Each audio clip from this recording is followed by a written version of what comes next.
Evangelho de Jesus Cristo, conforme escreveu Lucas, capítulo de número 3. Evangelho de Jesus,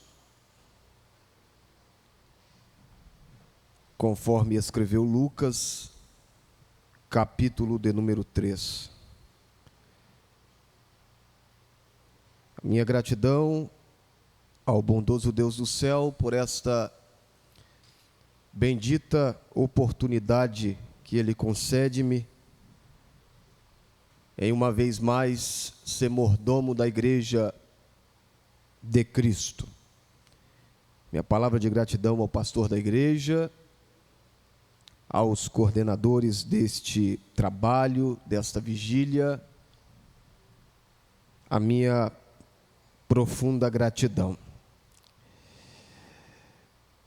E eu quero estar lendo com os irmãos os versículos de número 21 e 22 do capítulo 3 do texto de Lucas.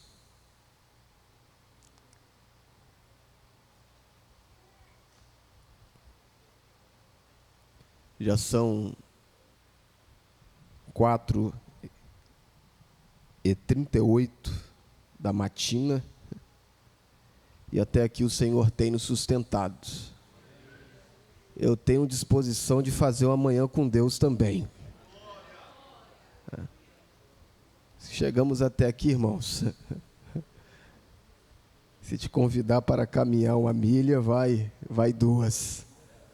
Vamos embora. Festa de crente é diferente, né? Deus seja louvado.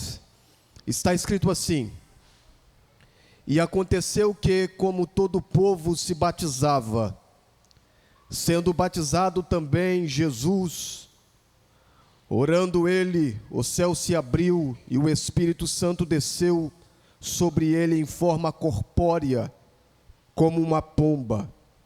E ouviu-se uma voz do céu que dizia: Tu és meu filho amado, e em ti me tenho comprazido. E os presentes digam amém.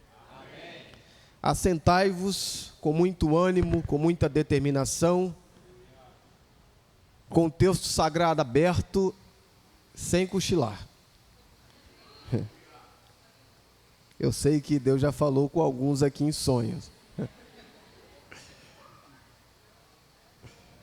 Com outros em visões. E Ele vai continuar falando também através da exposição da sua palavra. Eu vou usar o púlpito como termômetro. Deixa eu ver a face dos obreiros. Se eles estiverem animados, eu toco aqui. Vamos embora. Maravilha.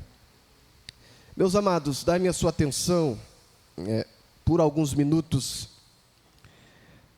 para que possamos meditar um pouco dentro daquilo que o Senhor nosso Deus tem proposto ao nosso coração, de maneira que esta palavra tem saltado e abraçado a nossa alma, para estar meditando com cada um dos irmãos que aqui se encontra nesta madrugada.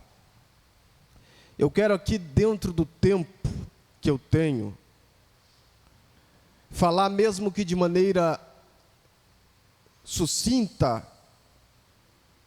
e superficial. Eu quero meditar um pouco com esta igreja sobre as marcas do ministério de Cristo no ministério que recebi. As marcas do ministério de Cristo no ministério que recebi. E a sua atenção, ela é muito preciosa, para que possamos entender a proposta de Deus para nós nesta madrugada. O Senhor Deus já tem falado conosco através das canções, através das exposições que aqui foram feitas, da palavra de Deus, e também através do diálogo que temos tido com o Senhor por meio da oração. E eu quero, com a ajuda do Espírito Santo, meditar um pouco sobre este assunto com os irmãos. Assunto este muito pertinente para uma madrugada de oração como esta. É uma verdade incontestável que Jesus é o varão perfeito. Ele é o modelo principal para o ministério conforme Deus. Porque já escreveu o apóstolo Paulo na sua missiva aos Romanos, capítulo 11, versículo 6. Porque dele, por ele, para ele são todas as coisas. Glória, pois, a ele eternamente. E os escritos do Evangelho, Mateus, Marcos, Lucas e João, são relatos fiéis da vida, ministério e obra do Senhor Jesus Cristo, relatadas por estes escritores. E cada escritor explora aspectos destacáveis do ministério de Jesus. E a nossa atenção dentro deste tempo que temos estará exatamente dentro da narrativa de Lucas, dentro deste texto e do contexto destes textos ora lidos esta madrugada. E eu gostaria que você redobrasse bastante atenção para que você receba aquilo que o Senhor Deus quer lhe falar esta noite, através desta derradeira mensagem, nesta madrugada de vigília. Lucas, ele é muito profundo em sua narrativa, em seu relato, quando ele vai tratar acerca do ministério do Senhor Jesus. E dentre muitas coisas que Lucas ele destaca exatamente as marcas que acompanharam o ministério de Jesus e como estas mesmas marcas, elas podem acompanhar o ministério que nós recebemos. E eu gostaria aqui de considerar algumas coisas antes de destacar os pontos que o Senhor Deus quer destacar conosco esta madrugada. Vale lembrar aos amados irmãos que precisamos considerar algumas coisas destacadas por Lucas.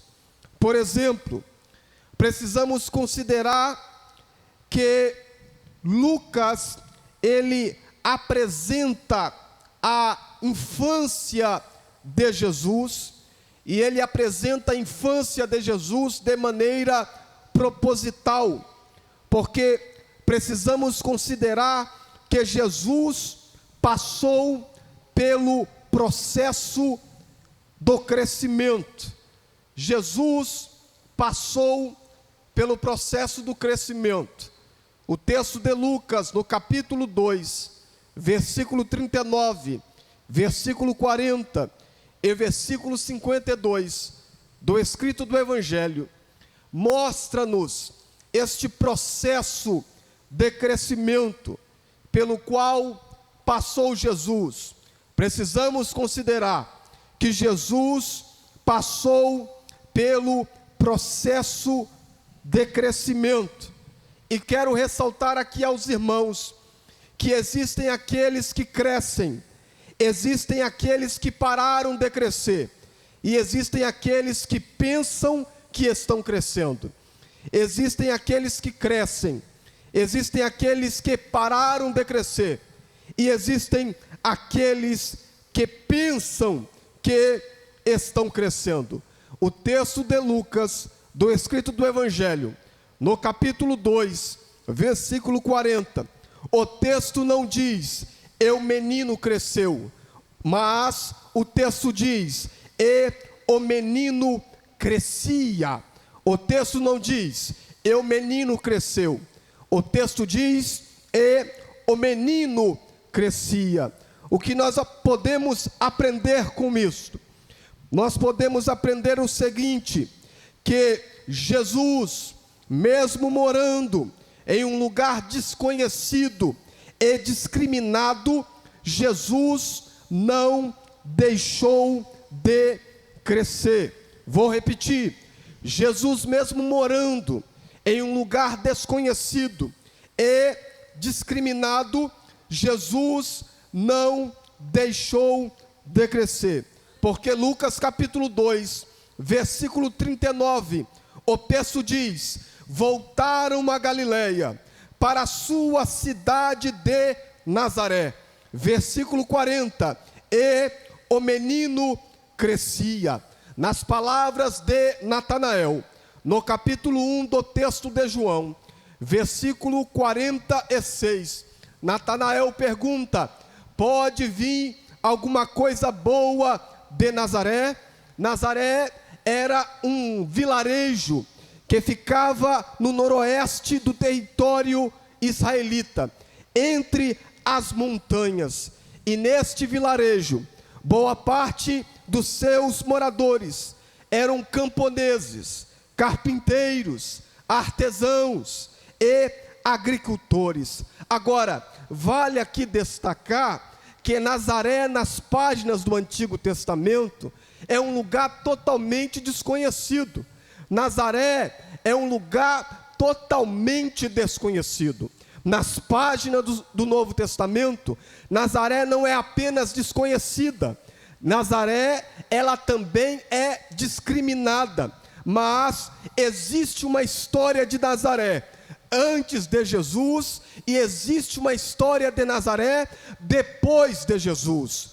Existe uma história de Nazaré antes de Jesus e existe uma história de Nazaré depois de Jesus. Tanto que Jesus, ele é mais conhecido como Jesus de Nazaré do que como Jesus de Belém.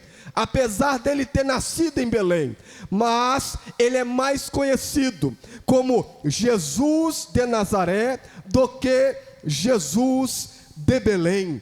Você acredita que vidas entregues a Deus podem fazer de lugares desconhecidos lugares memoráveis? Lugares desconhecidos podem se tornarem em lugares memoráveis através de vidas que se entregam sem reservas para Deus. É Nazaré, mas o menino crescia. É um lugar discriminado, mas o menino crescia. É um lugar desconhecido, mas o menino crescia.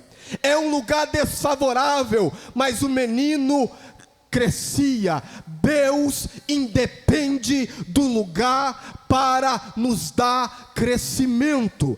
E Deus, através da sua vida, Ele pode fazer deste lugar desconhecido e discriminável um lugar memorável.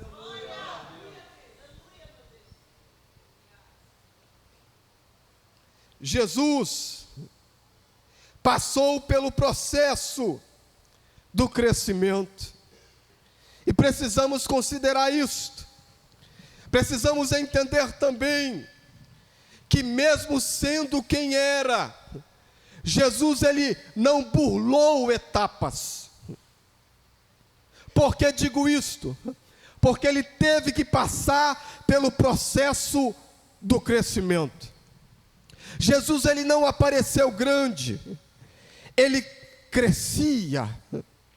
Aprenda a lidar com o processo de crescimento, pois o crescimento nos possibilita ao aprendizado, a maturidade e a resistência. O crescimento nos possibilita ao aprendizado, a maturidade e a resistência. Lucas capítulo 2, versículo 40, o texto diz: e o menino crescia e se fortalecia em espírito, cheio de sabedoria, e a graça de Deus estava sobre ele. Lucas capítulo 2, versículo 52, o texto diz: e crescia Jesus em sabedoria e em estatura, e em graça para com Deus e os homens. Pois Deus independe do lugar para nos fazer crescer. Quando o profeta Isaías, ele vai falar do ministério de Cristo, e do Cristo do ministério, ele vai declarar no capítulo 53, que ele surgiu como uma raiz de uma terra seca, de um lugar improvável. O renovo de Deus brotou e cresceu. Precisamos considerar também que Jesus não apenas passou pelo processo do crescimento, precisamos considerar também que Jesus esperou o tempo de Deus.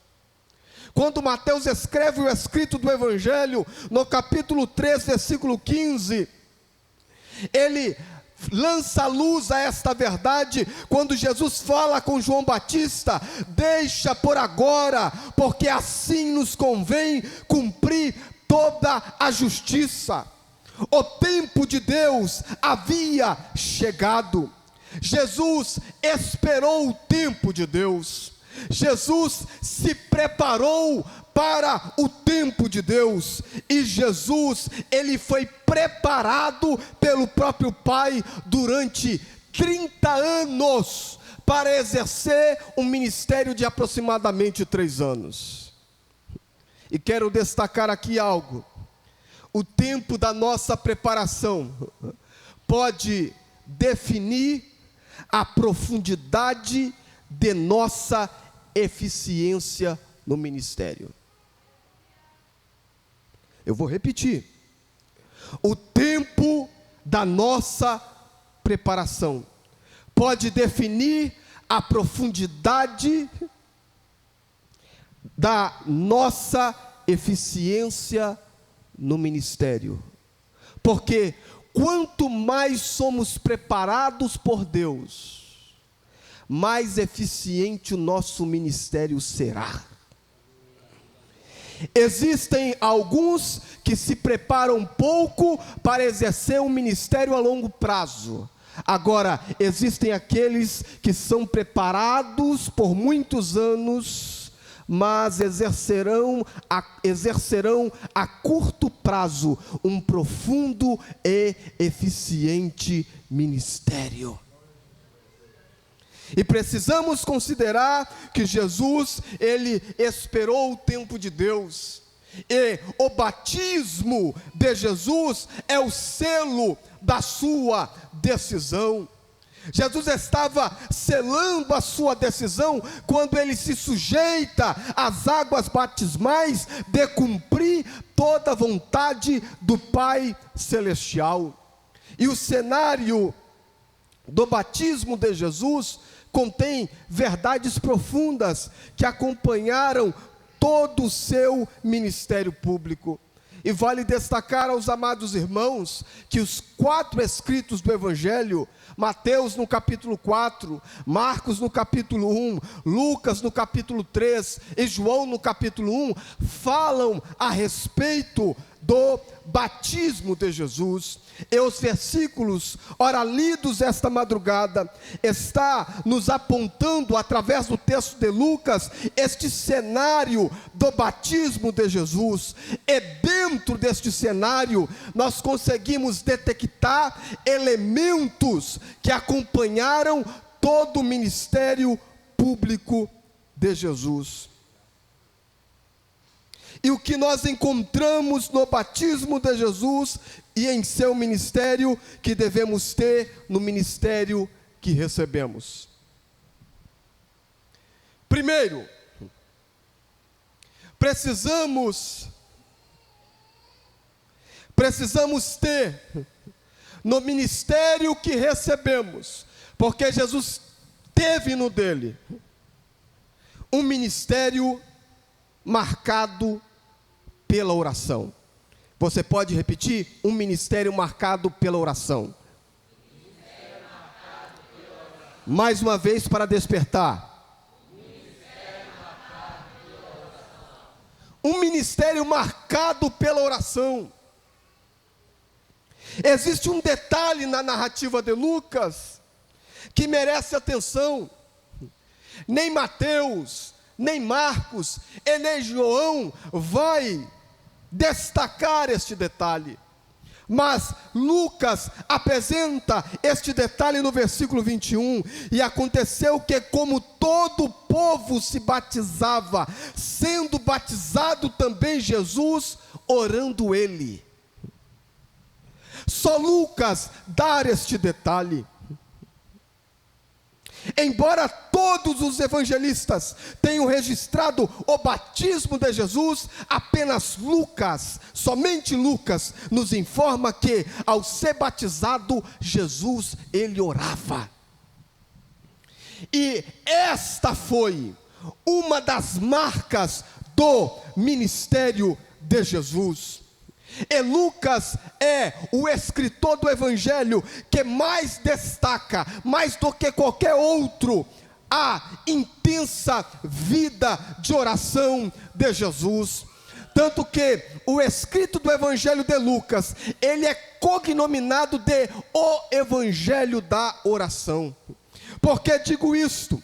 Porque Lucas, no capítulo 3, versículo 21, o texto diz que Jesus, ele orava após o seu batismo.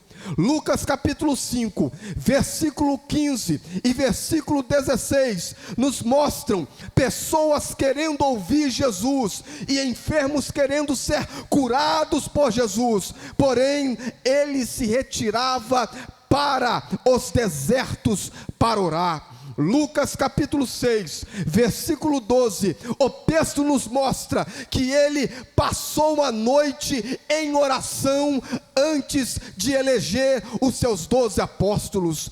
Lucas capítulo 9, versículo 18, o texto nos mostra ele orando antes da confissão de Pedro. Lucas capítulo 8, versículos 28 e 29, nos mostram ele orando ao ponto dele se transfigurar e a sua imagem resplandecer como a glória que ele tinha antes da sua encarnação. Lucas capítulo 10, versículos 21 e 22, os textos nos mostram ele se alegrando no Espírito e agradecendo ao Pai em oração. Lucas capítulo 11, versículo 1 ao 4, estes textos nos mostram que ele ensinou aos seus discípulos como orar. Lucas capítulo 22, versículos 41 e 44, nos mostram ele orando mesmo em angústia. Pedro, Tiago e João estão dormindo, mas ele, mesmo em angústia, ele está clamando, mesmo em angústia, ele está orando, mesmo em angústia, ele está invocando.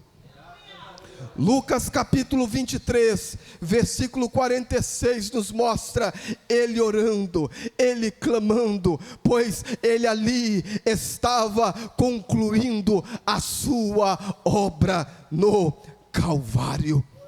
Jesus orava para manter a sua comunhão com o Pai, para receber a revelação do seu amor e a confirmação do seu ministério.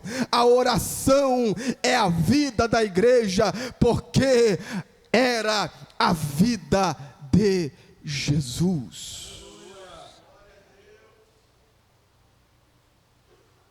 As pessoas que oram como Jesus são aquelas que levam a igreja ao crescimento. Não existem obreiros, soluções mágicas. Não existem soluções mágicas. Quer ter um ministério marcante? Seja marcado pela vida de oração.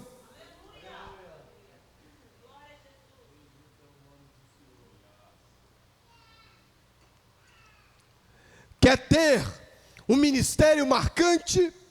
Seja marcado pela vida de oração. Um certo pregador britânico, chamado Ravenhill, que nenhum homem é maior do que a sua vida de oração. E nenhum pastor que não esteja orando, este pastor que não está orando, ele está brincando.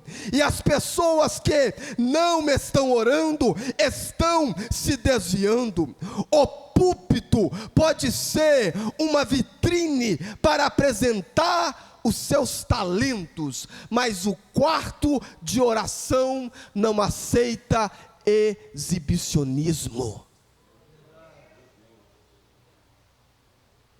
No púlpito se apresenta a oratória, no púlpito se apresenta a boa dicção, no púlpito se apresenta a boa neurolinguística, no púlpito se apresenta a boa maiêutica, mas é no quarto de oração, é lá, é no secreto, no quarto de oração. Não existe exibicionismo, não existe vaidade, não existe prepotência, não existe holofote, não existe luz de neon, não existe luzes colocadas sobre nós, é apenas nós e Deus.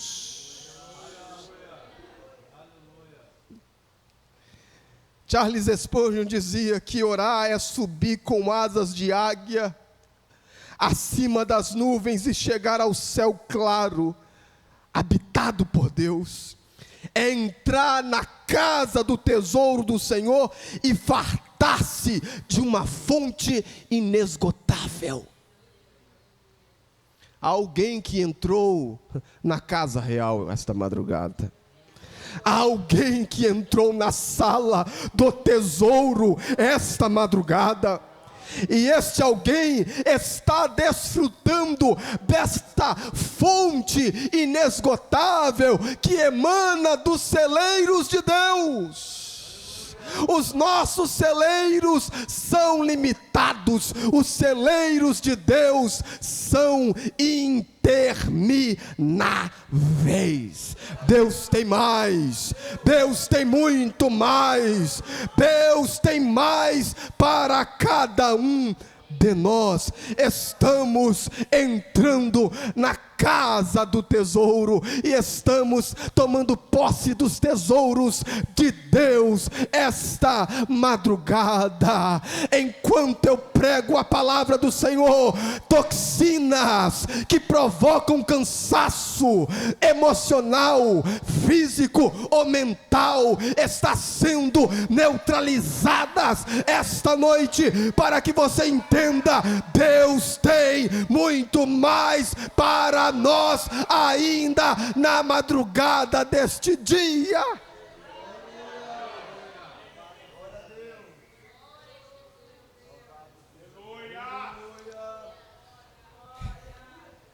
vida marcada pela oração. Amy Baldes dizia que os homens que mais fizeram para Deus neste mundo estiveram sobre os seus joelhos de manhã. Eram homens e mulheres que oravam e foram marcados pela vida de oração. Foi enquanto orava que a igreja primitiva, ela recebeu de repente de Deus em Atos dos Apóstolos, capítulo 2, versículo 2, sendo inaugurada no dia de Pentecostes, uma vida marcada pela oração. Deus nos convida à oração. Deus nos espera na oração. Deus se revelará na oração. Deus nos conduzirá pela oração. É pela oração que nós não perderemos a direção do céu, pastor Vanderlei. É pela oração que continuaremos trilhando a vontade de Deus. Nós não perderemos o caminho.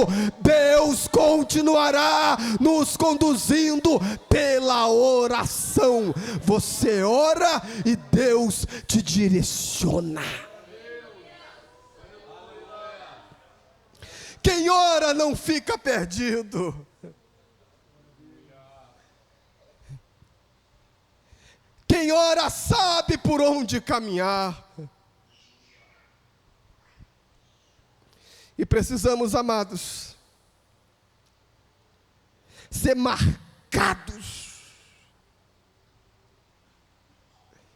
pela vida de oração, pois a vida e o ministério de Cristo foi marcado pela oração. Em segundo lugar, precisamos de um ministério marcado pelo céu aberto. Observe o versículo 21 ainda. Orando ele, o céu se abriu. Orando ele, o céu se abriu. É um fato incontestável que precisamos ter um ministério marcado pelo céu aberto. E o céu aberto revela-nos pelo menos duas verdades aqui. Verdade número 1, temos acesso ao trono de Deus. Verdade número 2, o Deus que está no trono se revela a nós. Porque o céu está aberto. Precisamos ter um ministério marcado pelo céu aberto. E eles viram o céu aberto quando Jacó fugia do seu irmão Esaú. Em Gênesis capítulo 28, versículo 10 ao versículo 17, a Bíblia Sagrada diz que ele dormiu encostando a sua cabeça em um travesseiro de pedra. E ele sonhou, e ele viu o céu aberto. E quando o céu se abriu para Jacó, Deus confirmou promessas. Céu aberto é sinal de promessas confirmadas.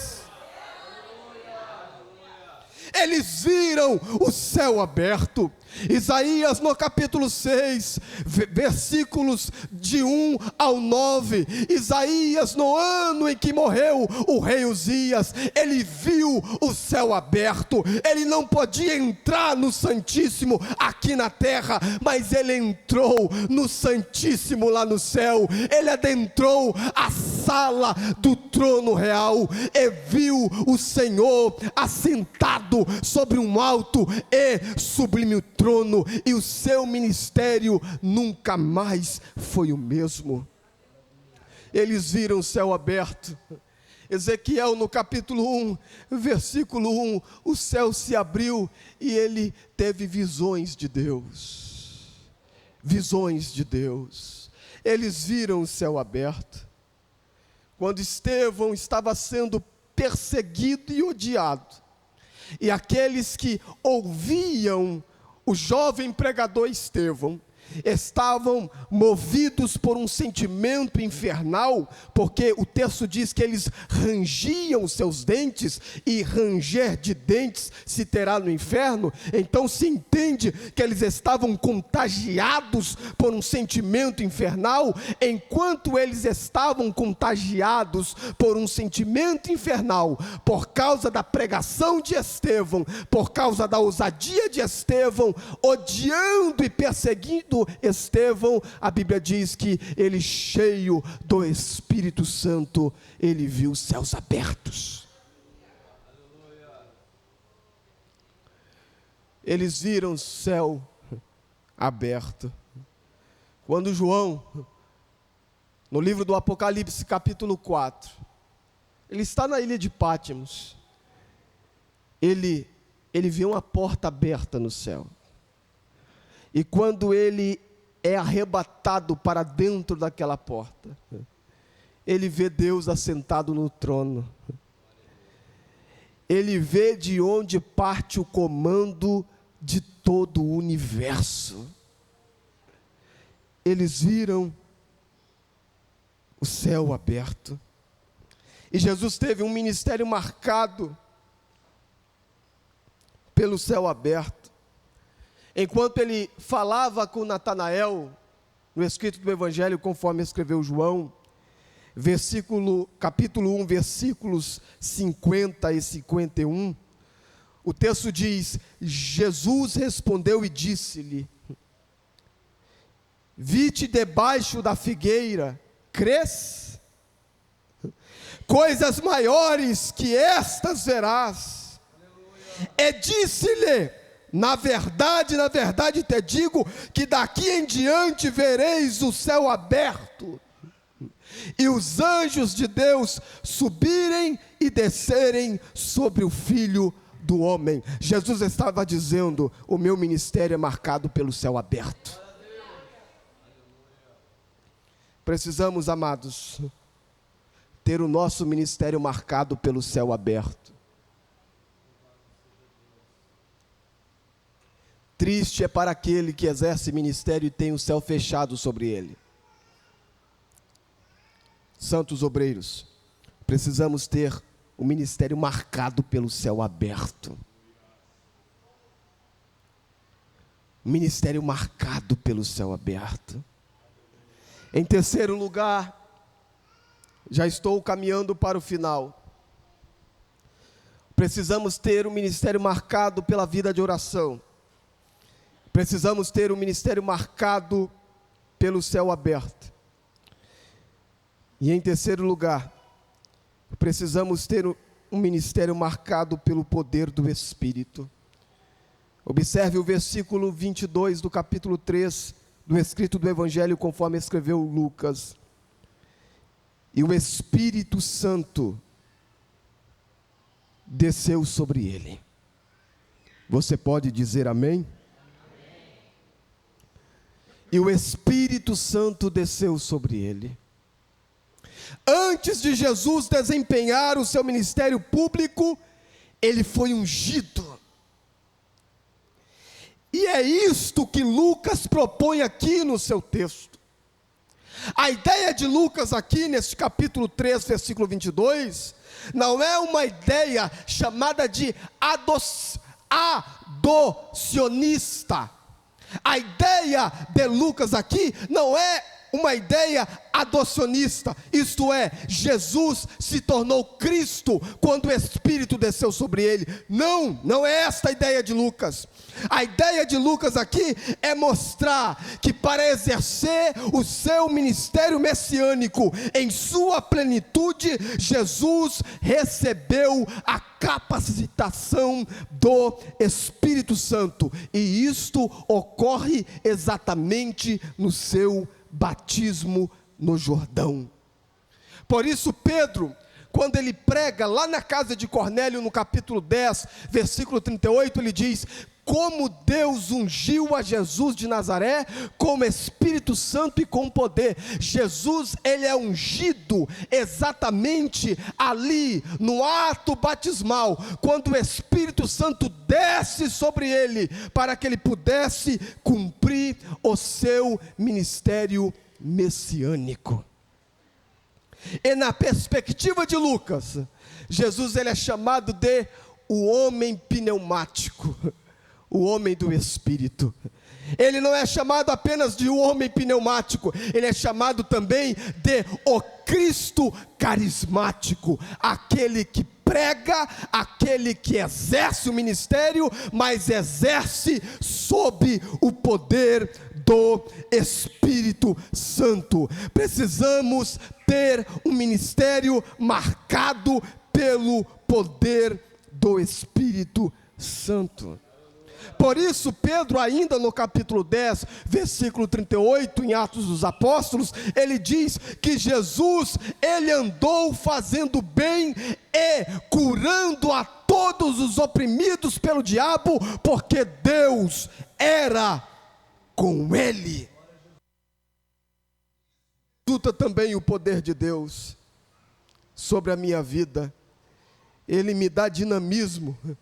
Por esta razão, Jesus, ao tomar o rolo do livro do profeta Isaías, e ao ler na sinagoga de Nazaré, no capítulo 4, versículo 18 do escrito do Evangelho, conforme escreveu Lucas, Jesus diz: o Espírito do Senhor será sobre mim? Não. Foi sobre mim? Não. O Espírito do Senhor é sobre mim.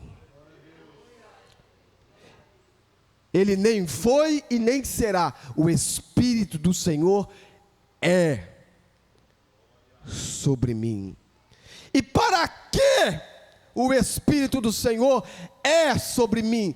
Para dar dinamismo no ministério que eu recebi, para que eu exerça o ministério debaixo da plenitude do Espírito.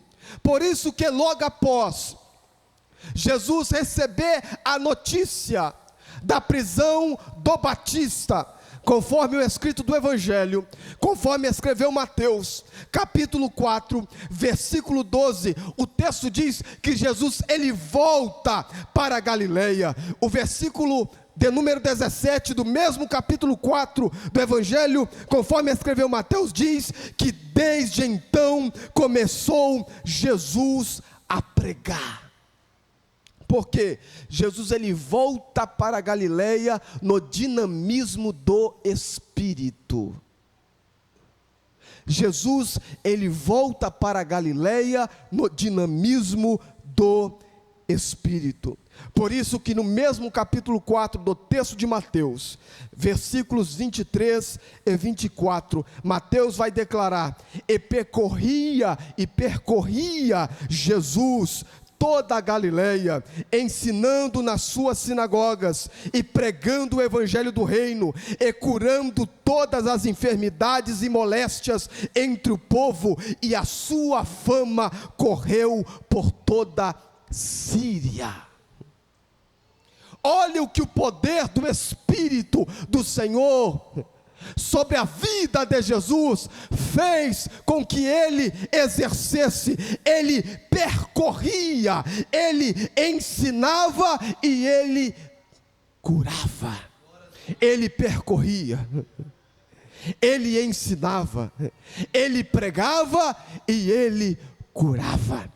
Ele percorria, ele ensinava, ele pregava e ele curava. O poder do Espírito sobre a nossa vida nos dá dinamismo. Eu não acredito em alguém que diz que recebeu o poder do Espírito do Senhor e continua estatizado, e continua paralisado, sem fazer absolutamente nada, porque quem recebeu o poder do Espírito do Senhor, ele percorre, ele ensina, ele prega e ele cura debaixo do poder do Espírito Santo. E ele está falando para nós esta madrugada: eu estou dinamizando o seu ministério, eu estou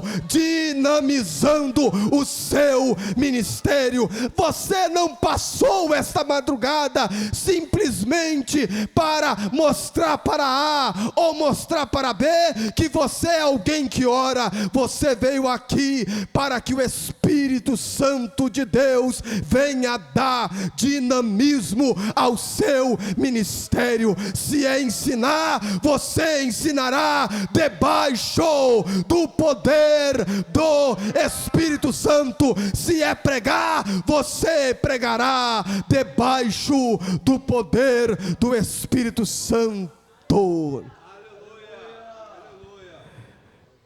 Aleluia. Dinamismo. Dinamismo. Dinamismo. Não espere o cargo para fazer. Não espere o cargo para ir. Não espere o cargo para executar. Até porque ouvi de um certo pastor que quem quer o cargo precisa também levar a esposa do cargo, que é a carga.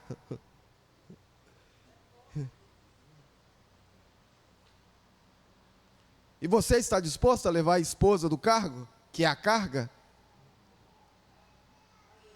Permita que o Santo Espírito de Deus continue dinamizando o seu ministério. Há coisas extraordinárias de Deus para a nossa vida. E encerro agora, em quarto e último lugar.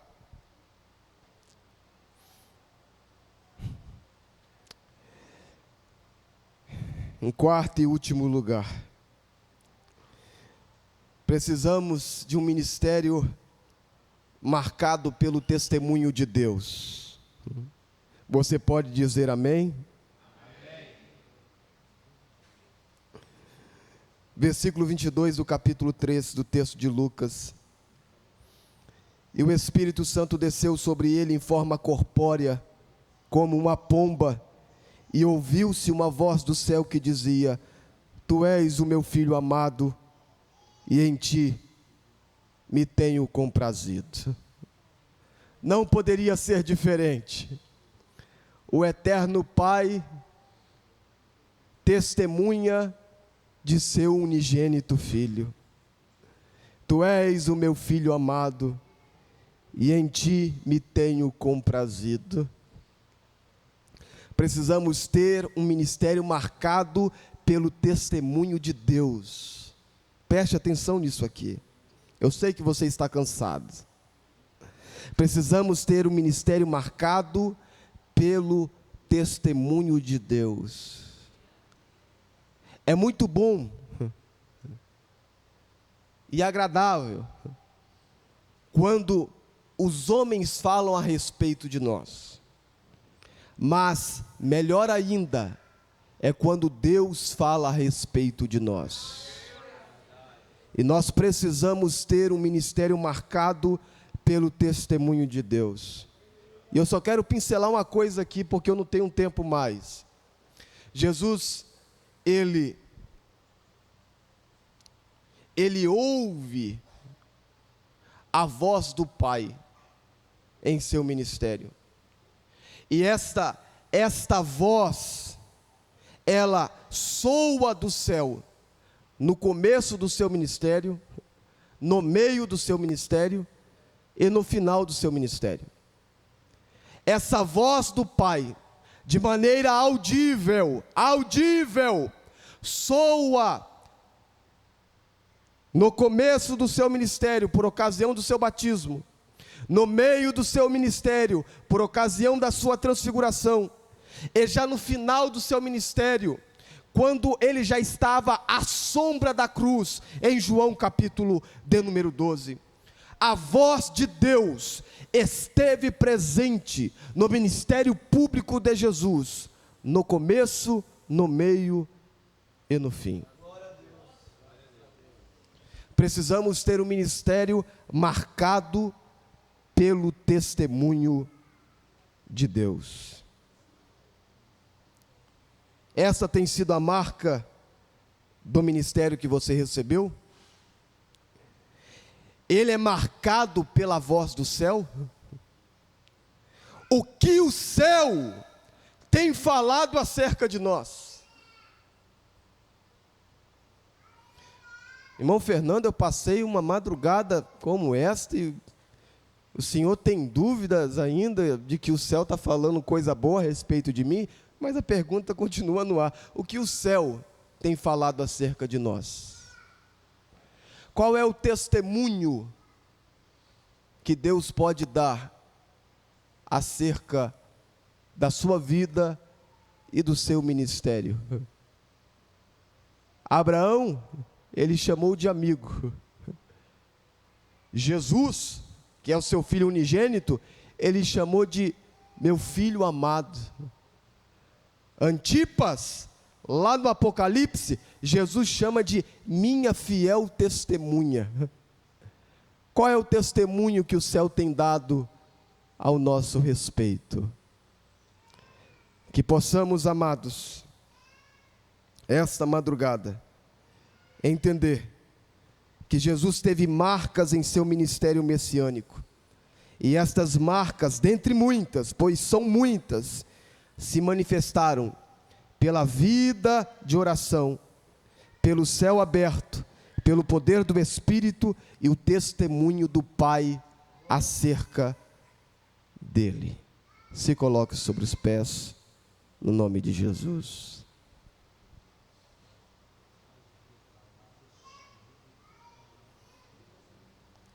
Eu quero estar orando com os amados irmãos.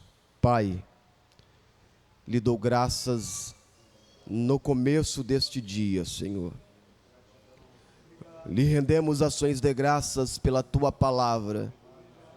Ó bendito Deus, como o Senhor falou conosco durante esta madrugada, nos falando acerca dos poços, dos desafios, das dificuldades, nos falando acerca das amizades, e nos falando, ó Pai, acerca do ministério que precisamos ter conforme o Senhor, pois o Teu Filho é o nosso modelo maior, o nosso modelo principal.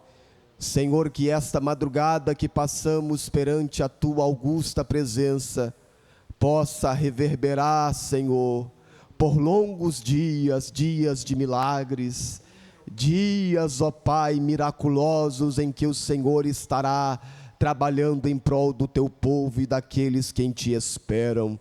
Continua, Senhor, abençoando o Teu povo com paz, continue abençoando o Teu povo com a Tua inerrante palavra, em o nome de Jesus Cristo. Amém. Meu muito obrigado.